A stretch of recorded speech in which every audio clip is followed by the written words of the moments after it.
Teacher's Day sa tanan o sa akong teachers. Akong present sa akong teacher kay kani.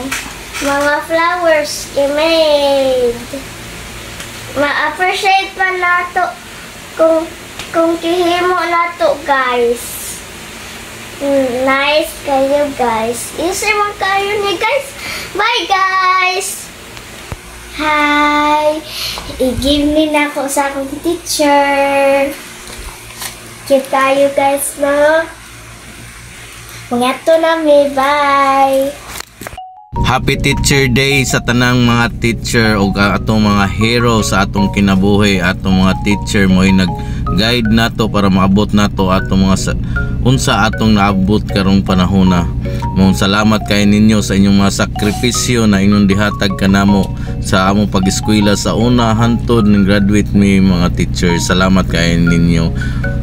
Happy Teacher Day sa akong manghod o akong mga aunties, titos, titas. Happy Teacher ninyo tanan. God bless ninyo. Amping mo kanunay. Dahil kay Teacher Day man, maghimo ta atong tudloan atong mga anak kung saon paghimo og mga letter or mga design sa ilang mga unsaon paghatag nila sa ilang teacher o sa ilang mga buhaton. Una si Gian nagsugod na og fold, maghimo siya og flower. Then sin Ate Kate may maghimo og folder na letter. Mo nang dibuhat ni Gian karon mo nang nagfold siya og mga square, then himong triangle, di fold og kaupat mo nang mahimo siyang flower. Na si Gian no naghimo na og stick. Nag-roll na ditabangan siyang ate sa pagpilit di otra kayo fast forward na nakahimo na siya og tulo, di ba? O anaon ra na siya din nagkuha kag item na circle o di mo pud ikat na drawingan og face tanawa nagdrawing na siya mo na ang resulta, guys. Happy na kay ang face sa usa. Si Ate Kate busy na kayo, sama ka busy sa imong love life. Boom, panis. Bitaw ato nang balik ko, no. Silang mami og si Ate Kate ang nagbuhat sa ilang kuan. Kami pon Gian sa flower. Mo nag-write na sa Ate Kate, busy na kay siya write. Yan anam niya og write. Si Gian wala pa di anam niya og write. Naghimo ra mi sige unya na namo i-write og mahuman na mi. Nakahuman na mi tulo, di otra kayong tulo. Then si Ate Kate pero naabtan jud mi og morning, guys. Naabtan jud mig morning, grabe. Kay daghan kaayo na human mi og 20 plus kabuok, guys.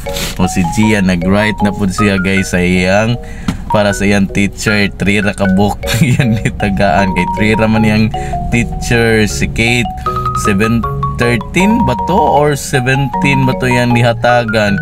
Ang tanan teacher yan ditagaan, guys. Sulod namin sa room ni Ate Kate, guys, kay hatag na niya. Oh, naghanag gift ni teacher.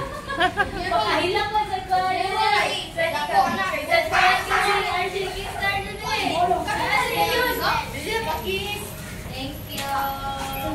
Ay, basa ko na yung love letter. Thank you, sir. Salamat din, sir. Dahil namin Sabi na siya, pag-picture. Okay. Ay, RJ, pag-isa po, RJ. Thank you. Sir, thank you.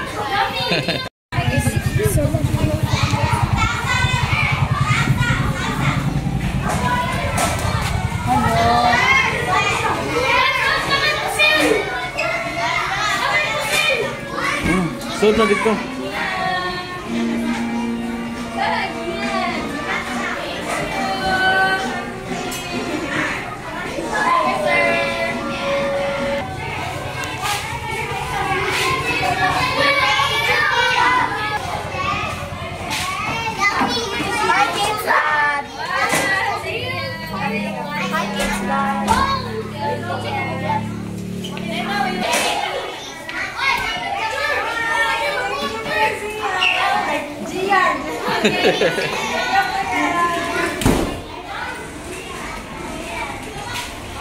Bye-bye.